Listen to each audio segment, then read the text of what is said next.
Hello and welcome to today's episode of the Smart Divorce podcast.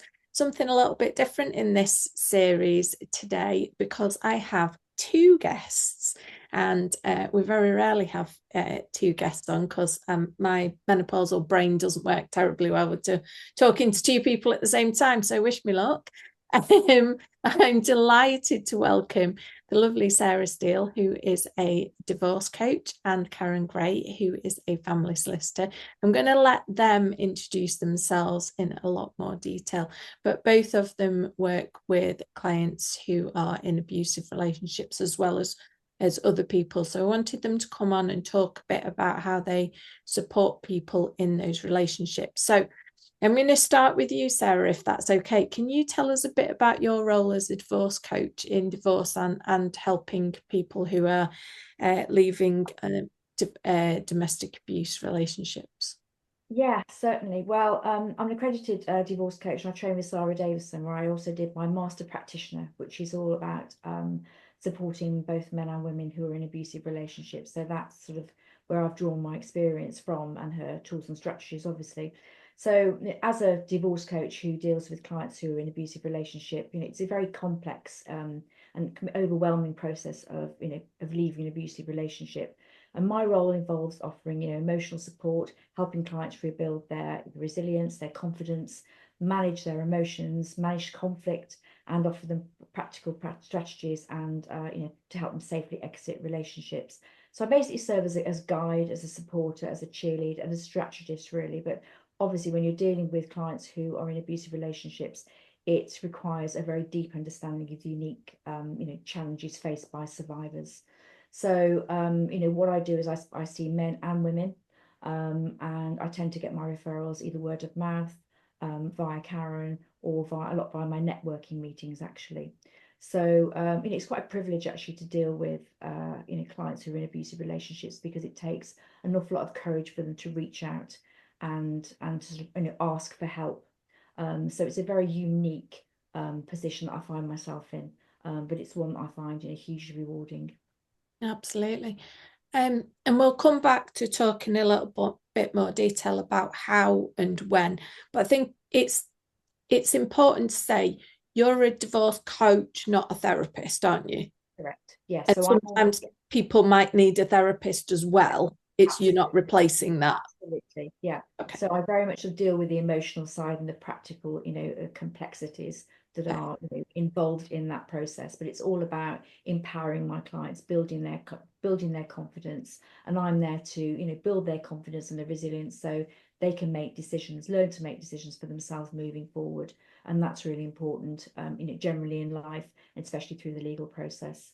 But as I say, Absolutely. it's the courage and the strength that we draw on together in our sessions.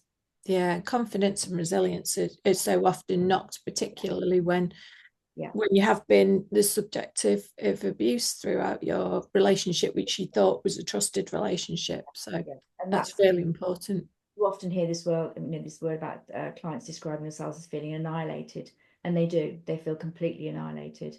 They're shells of themselves. So whilst divorce is an enormously traumatic event in anybody's life, to deal with the abuse side of it as well, and to actually sort of come out the other end.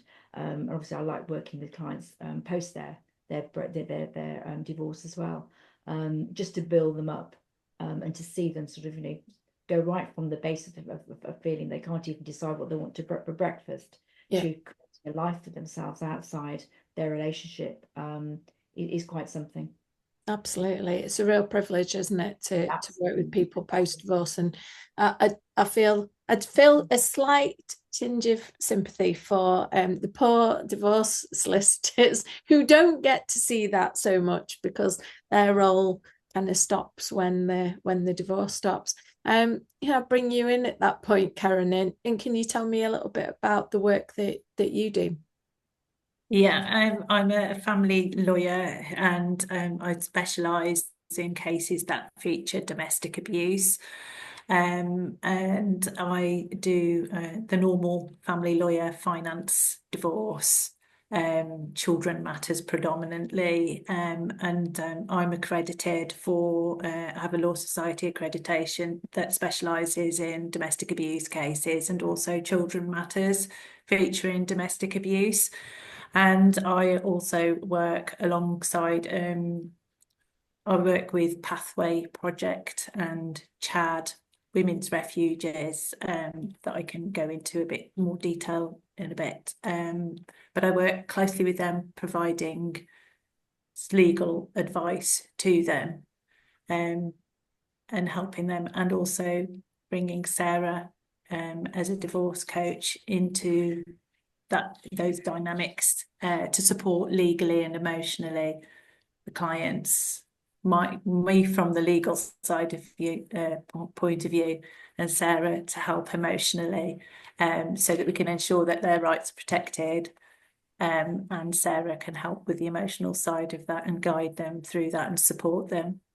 Absolutely. It's really important, and I think so many people don't understand that it's not just about legal advice. When you're getting divorced, you need the emotional support, you need the financial advice, and you need the legal advice as well, and to have that triangle. It's funny because we're sat in a triangle, but to have that triangle all covered is absolutely perfect, isn't it? I guess it would be useful. I'm going to start with you, Karen, because I might be making an assumption that's not actually true here. I was going to say, I assume that people come to you first generally, Karen. So I was going to ask you how you would approach a case and ensure that clients are prepared and protected, and then pass on to Sarah about when she's brought in and how she works with clients. But do they come to you first? I guess that's the first question. Well, I suppose really that clients come to us, and they have a lot of, shall I say, unpicking that needs to be done. And I think that once they kind of know what rights they have, and we can take steps to go down the legal route of what we need to get, whether it's in injunctive relief or anything, protective orders, or make an application for urgent spousal maintenance or anything like that. That Sarah I recommend her to many of my clients, that there's an option for them to contact her, or Sarah can contact them directly so that they can make the right decisions, because it's quite a long process, really. They often find that they're not able to remember all the finite details. So Sarah kind of can help them kind of sort their minds out and prepare them so that they can give good instructions, so that when they come and see me, that they're kind of focused on that appointment, so that we can get all the legal stuff done. So it's cost effective for them effectively as well. And they've got that emotional support. So many people do use their solicitors as an emotional crutch, and really that's, with all due respect, not the right place to be going for your emotional support. I think you have to have a certain sort of you have to have that empathy, of course, because, but it's good that, I mean, at one time years ago, when I was a young slip of a thing, basically, it was more physical abuse, and they used to come into the office and they used to say, he's hit me. But then it was a time when you used to have to say, I'm really sorry, but there needs to be blood dripping on the carpet, and do you need to wait for him to hit you again?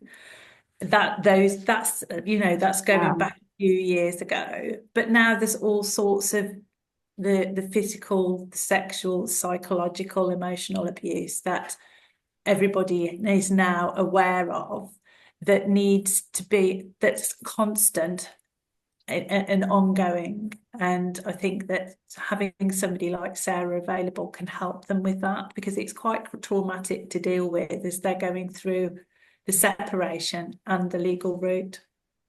Absolutely.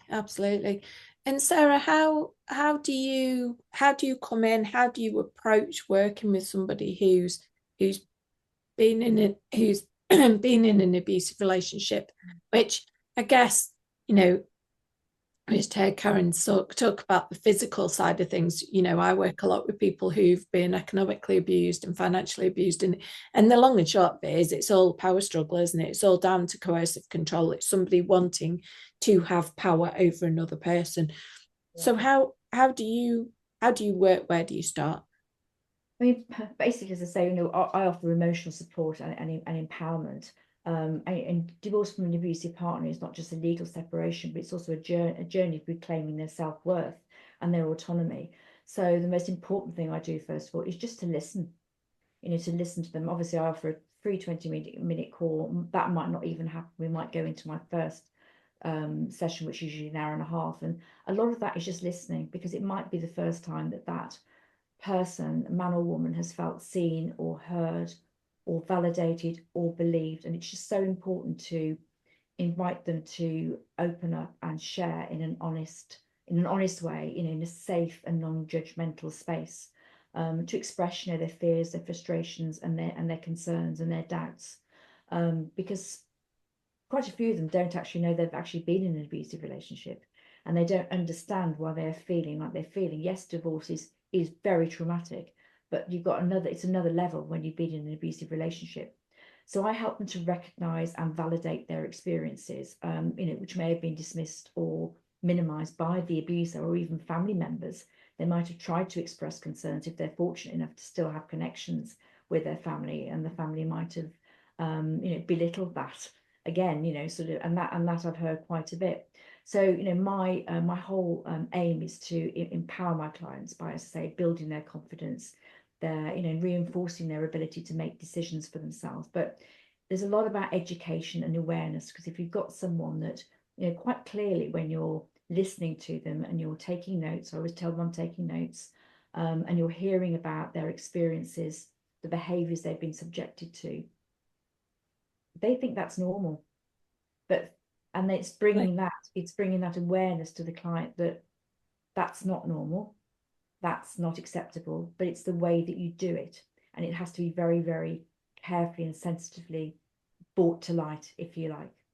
So it's listening, and then also helping education, how I help my clients understand how they became to be in an abusive relationship, because I've had clients who've been business women, businessmen, who can't understand, over 20 years how they've let that be, and I had a client, I'm working with a client at the moment, in a business with his wife, and he's been given pocket money for the last 20 years, but just thought that was just the way it was. She was dealing with the finances, and he accepted that. So it's also important to help them understand how abuse has impacted on them, how that behavior has impacted on them. And it's not just emotionally and psychologically, it's physically. Why aren't they well? Why can't they sleep? Why can't they eat? Why have they lost weight? Why can't they make decisions? And it's how also educate them how the abuser, disempowers the victim, and how the abuse erodes self-confidence. And so, by working with various tools and strategies, I sort of gently bring awareness to the fact. And I ask them, obviously, open-ended questions. So they're really telling me again about what their experiences are, which then enables me to sort of reflect that back to them. Or maybe even say, what would you say to a friend if they were telling you this? It's all that type of gently prizing it open, but it has to be, it's such a gentle, sensitive approach in this niche of coaching. So absolutely. That would be my first appointment. And then going on from then, you deal with it in priorities. Obviously with Karen, it's safety. Are you safe? Are your children safe? That's the first question that I often ask clients. Do you feel safe? Are you safe to talk? When you see people in a car or somewhere that you wouldn't ordinarily have those conversations, that's sort of straight away I think, okay, something is really going on here, Yeah.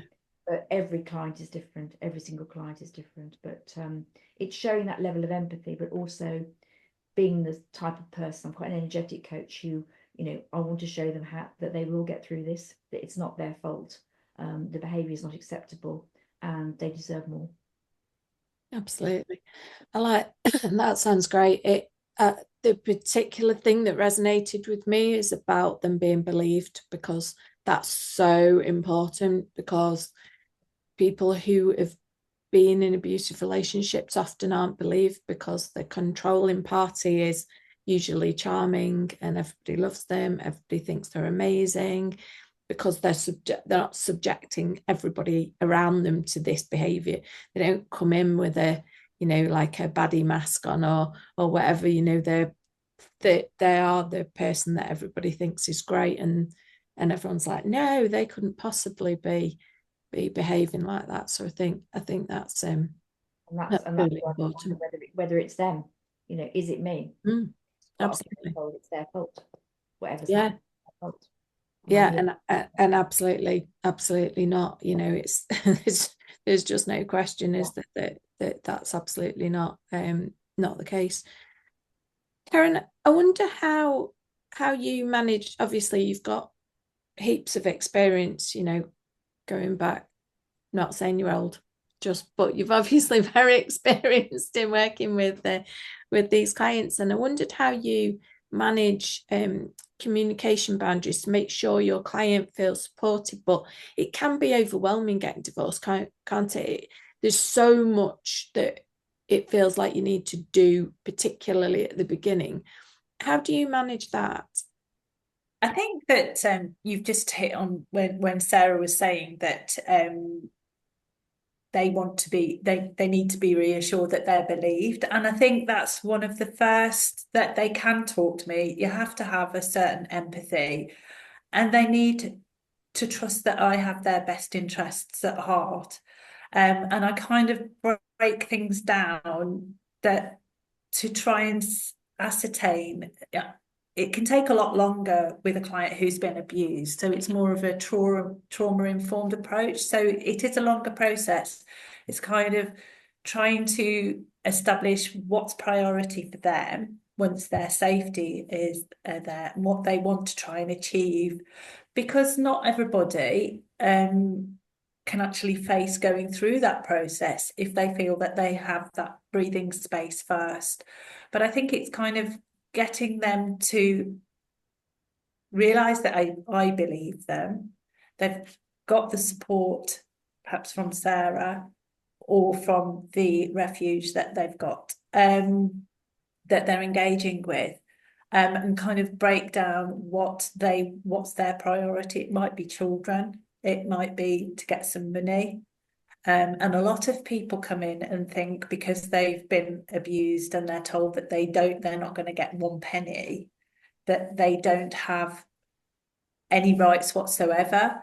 And so we kind of try to put things in place to protect their interest in property, or to protect and then they can have that breathing space and come back to me when they feel that they're in a better place to be able to deal with it emotionally and physically as well. So I think it's just trying to break things down for them and ensuring that they know what their rights are, and that there's no pressure on them to deal with it exactly that minute unless it's really, really urgent, but to take things at their pace is how they can cope with it. Yeah, I love that, because I do think sometimes you get on this hamster wheel and it's almost like you're kind of pushed down a route to carry on and keep going and keep going and keep going, and actually sometimes you just need to take a breath and to get yourself in as good an emotional state, because you're making some massive decisions when you're going through divorce, aren't you? Yeah. And to work with someone like Sarah who is going to build you up and give you that confidence to help you get that resilience back, to get to that place before you start making the legal decisions, is actually pretty important, isn't it? As long as you're safe and have enough money. Yeah. You know, Most you've important protected thing. yourself. And they've got you get so many people that say, well, he's told me I'm not going to get a penny because the house is in his name and they're married. And we can put steps in place to protect their interest and give them that breathing space to be able to face up to it when they're in a better place, shall we say, to deal with it. And Sarah can give that emotional support so that it benefits them and they're a bit stronger for that process. Yeah, absolutely, it's so important. Really, the healing part, because otherwise you're not going to be able to make rational, logical decisions that are in your best interests, as long as it's safe to do so, just to take the time.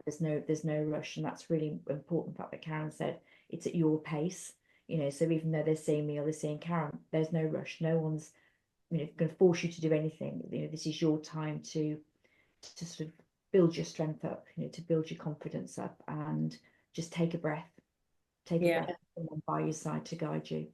And I think that as time goes on, they actually start to remember things that are really quite relevant, that we can deal with, both Sarah in her capacity and from a legal perspective, and that's better for them as well. It kind of builds their confidence up more as we go through the process. Yeah, absolutely. I just want to touch on something that happens to a lot of clients that I work with, and I'm sure you'll recognize it when I say it. But you've talked about you can take time. There's no need to rush. You can take a break. Quite often, where there's a controlling ex, they're rushing them. They're going, you've got to decide by then, you need to do this by then, you need to, and it's almost like they're keeping, we know the abuse carries on post-separation, but that's carrying on, that controlling behavior is carrying on. How can, I guess, both of you help with that? Because that is sometimes one of the biggest issues that I think people find themselves in. I think sometimes that's where Sarah comes in, really, because the fact that they are putting that pressure on them, and they're scared to say no often.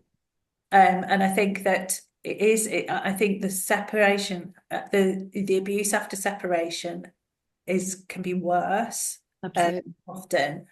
And I think Sarah I would kind of give them that guidance, because if they are having pressure put on them, then I think I would look at the situation to see whether there is the possibility of us perhaps trying to take the control for that person, to be able to have some control rather than them being pressured. But I do think, Sarah, that you would be the person that could help them manage through this process as well, and whether there's steps that we can take legally. I think that, basically, obviously, as long as they're safe, just sort of helping them to become aware of why they're doing it. What is the intention behind this behaviour? Is it to force or rush somebody into an agreement that might not be in their best interests? Absolutely. So, as I say, I'm educating my clients about the abuse. This is a form of abuse. They're going to ramp it up. When they feel that you're sort of stepping back, as it were. So I always talk about secret boundaries as well. Whatever they're doing to you isn't acceptable. But it's just thinking about, well, what do they want me to do here? They're obviously trying to make me do something that I'm not going to want to do. But I need to take time for me. I need to realize that I can take a breath, I can take a pause, and I don't have to give them a response or do something straight away. And again, that comes from building their confidence, building their self-resilience, and also bringing awareness to the fact that this is something that they do. This is what an abuser does. This is part of the behavior, and it is a tactic. And it is a tactic to manipulate and force you into doing something that is not in your best interests. So yes, and it can be. They might get rageful. But it's all about putting boundaries in place.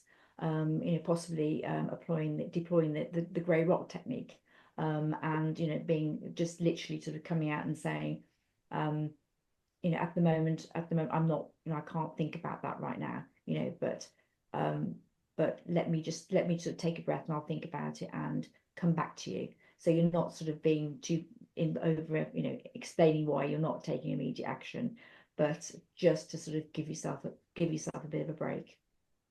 I like that.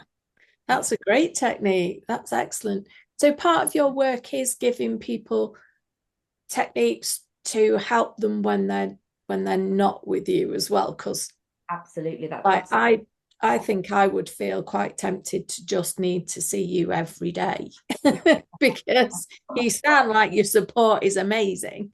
I mean, that's the thing. It's all about empowering someone. So yes, when you're with me, that's great. But I'm quite an energetic coach, and my whole mission is to help them move forward, and obviously they have to be able to do that for themselves. And part of that is taking responsibility, for what they're doing. But obviously in an abusive relationship, that is quite tricky.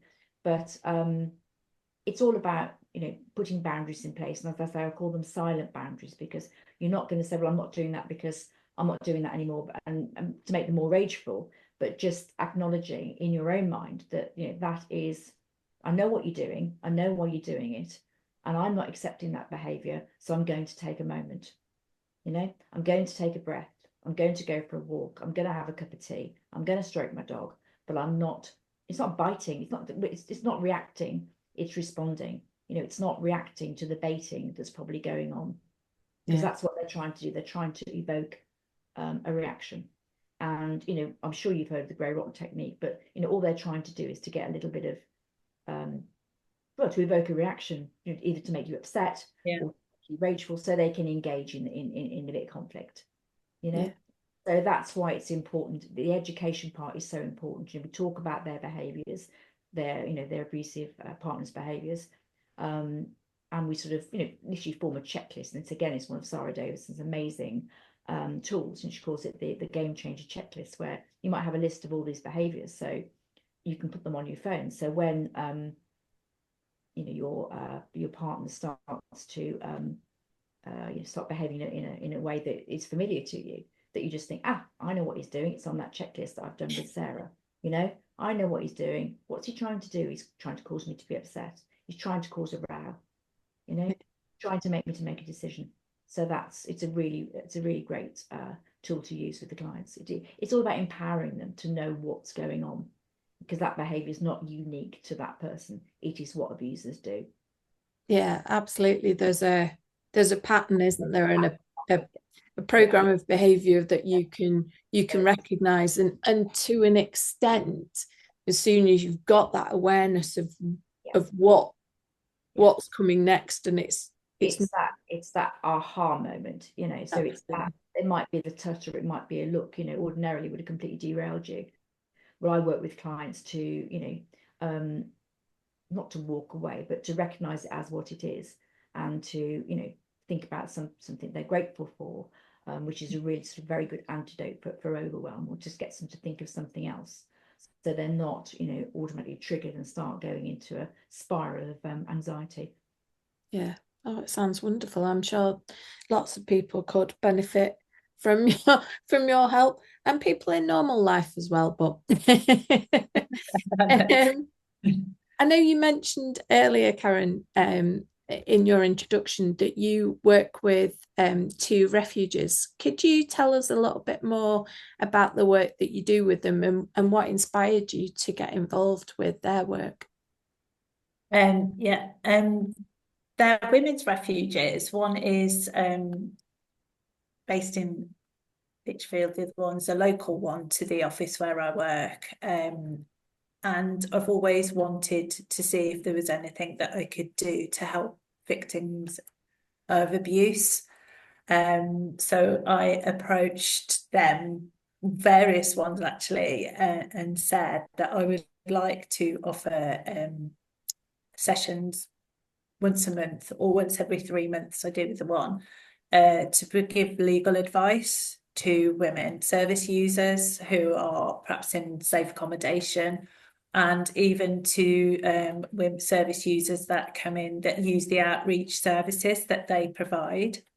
So we do a clinic, and they're booked in to come and to see me, so that they have some legal advice as to what their options are, what their rights are, and sometimes just to have a good cry that they're actually taking. That's a big step for somebody to take, to actually think, I'm actually going to sort things out so that I can move forward properly.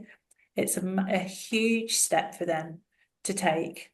And I just feel that it's really difficult for victims of domestic, or survivors of domestic abuse, should I say, to access legal advice, to be able to do that. The legal aid, I know legal aid is available, but it's not always easy to get it. And it's horrendous. So I just feel that it's inspiring to be able to help the women that work there. They do an amazing job, and do those and give those drop-in clinics so that they can have advice, whether it's about divorce, separation, children, finances, and they've got some idea that they can start to create that path moving forward for themselves. We do training workshops with the women, that the staff there, so that they know the red flags when somebody comes in, when they're doing their assessments and everything, that they can say, you need to get this sorted. We can put you in touch with somebody who can help you, whether it's just making a will, whether it's just protecting their interest in the property. So and also with regards to child arrangements, which feeds in, and the finances, so that it helps them to give the service users the best that they can. And they also get in touch with me should they need to in that time, if something urgent comes in, so that I can have a chat with them, and give them advice on their rights and what applications, if any, or whether we need to make any urgent applications to the court to protect them. Wow. So That's a lot.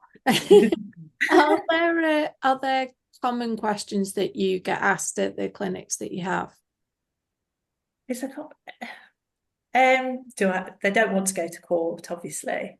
That's the one thing they don't really want to do. And it takes a lot, because a lot of them that don't want to go are actually the ones that need to go, and that they could, to get things done properly. It's often about children, and what rights have they got, the other part, the abuser, effectively. It's really weird you say that, because the last few that I've done, I've had a lot of couples come with regards to just having a house that they've bought jointly but haven't protected, and they've had paid significant deposits, and now they're going to lose them because they haven't had any protection for that money because they're unmarried. There's been quite a few of those which I've noticed lately, which has been a bit curious, but it's mainly regarding the children, and the money, because that's the first thing they do, isn't it? Cut all their financial resources off. Oh, if they had any in the first place. But yes. Yeah. Yeah. Yeah. So. Absolutely. Do you see a wide range of different people in the refuges? Because I guess there's this image that this doesn't happen to the wealthy, it doesn't happen to people who've got money, but actually that is not the case at all, is it? No. And a refuge is somewhere that is the place that's been kind of planned out to be the safe escape route if your safety is in danger. I just want to kind of lay to rest some urban myths, because we want people out there to know it's anybody. This does not discriminate. I think as well, it's because you get it can be anybody, absolutely anybody, and I think that nobody can say that they can never be in that position.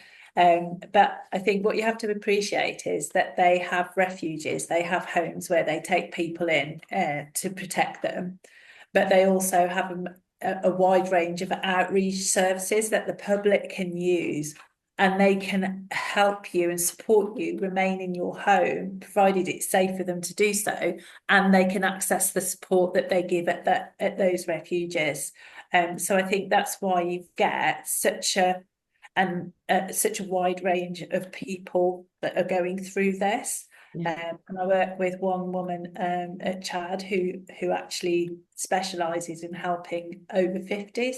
Well, they've had careers, and they're in really good positions, and she supports them. So I think it's because they are reaching out and able to reach out to so many people, but they don't realise that they can access that support. And they can give them advice on housing, budgeting, even counselling for children, which you can access quicker actually than if you went through the GP. The sources that they can give, it's amazing the work that they do to support people, and I feel privileged that I'm able to give them that service to be able to help them. Absolutely. No, it is an incredible thing that you're doing, and like you say, it's not, doesn't discriminate by age, by gender, really, by sexuality, by race, by unfortunately this touches across the board, although we believe that women are more susceptible, but that may be in the number because women are more likely perhaps to come forward, but that remains to be seen, I think. I know you talked earlier before we came on started recording about getting Sarah involved. How are you hoping that she'll be able to help with the refuges as well?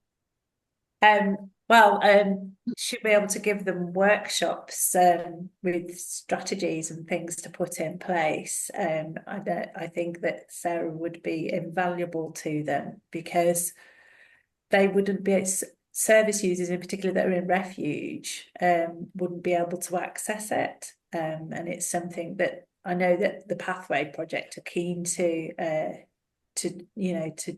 work out with her, Sarah. So I think that she would help a lot of them. They're very, very emotional, some of them, because they've literally, their life has been turned upside down. And I think it would be really good that she would be able to give them a good emotional support, and then we can collaborate and give them some legal advice as well, so they benefit. And it's a holistic approach. Sorry, my teeth got in a tangle then. I do that all the time.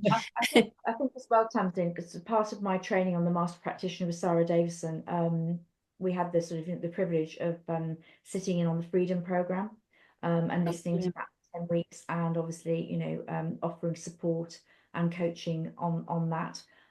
So I've got a good idea of what they cover in those programs, but I think to take it a bit further would be ideal. So yes, to sort of formulate some type of workshop to sort of moving on, to sort of enhance that would be lovely. So I'm looking forward to having that collaboration with Karen and the team at Pathway. That sounds incredible. Just for those listening who don't know, what can you tell us a bit more about the Freedom Programme? Just thinking in case anybody's listening and hasn't heard of it. It's a while ago where I sort of did, probably about a year ago now, but it's the program that they offer in the refuge, and it covers 10 weeks. It's a 10-week course, and it covers various things. I can't remember much. I remember the King of the Castle, but it talks about the behaviours basically. And you have I think it was a counsellor that was sitting there who would just talk through the different behaviours, and obviously then invite the women to comment should they wish to. And I followed the program for 10 weeks. So initially, the women we worked with, the same women weren't saying very much, and then really sort of by week 3, week 4, they became a little bit more sort of conversational about it. But it just sort of spoke about behaviours. It covered children, it covered all types of things. But it just, again, was bringing them to the awareness of the fact of different behaviours that an abusive personality displays, and also the impact it has on them. So that's what I would like to build on. But had you given me the heads up, I could have got my book out and told you a bit more about it.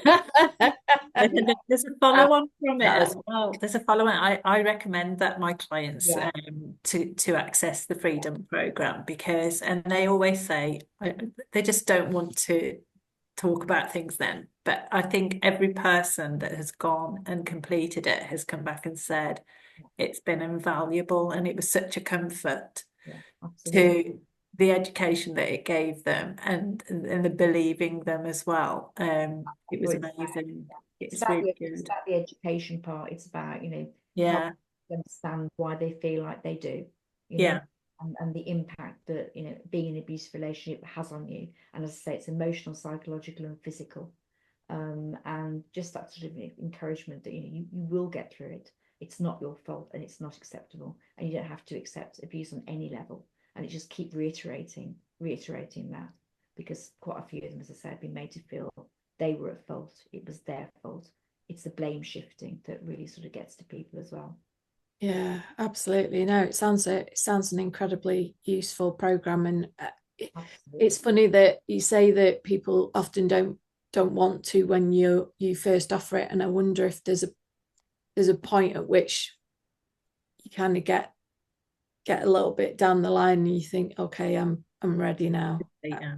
It's such a huge thing to leave that relationship, that I think, and you both mentioned this earlier, that taking time to breathe and taking time to just step back and go for a walk and have a cup of tea and sort of feel safe, just that is an incredible achievement for anybody. It really is quite something. We're coming to the end of our time together. I told you this would go quick. Is there anything you've got to add, Karen? I'll start with you before we finish up. I don't think so. I just think that if any listeners can support any of the local women's refuges in any little way, it's invaluable to them, especially coming up to Christmas.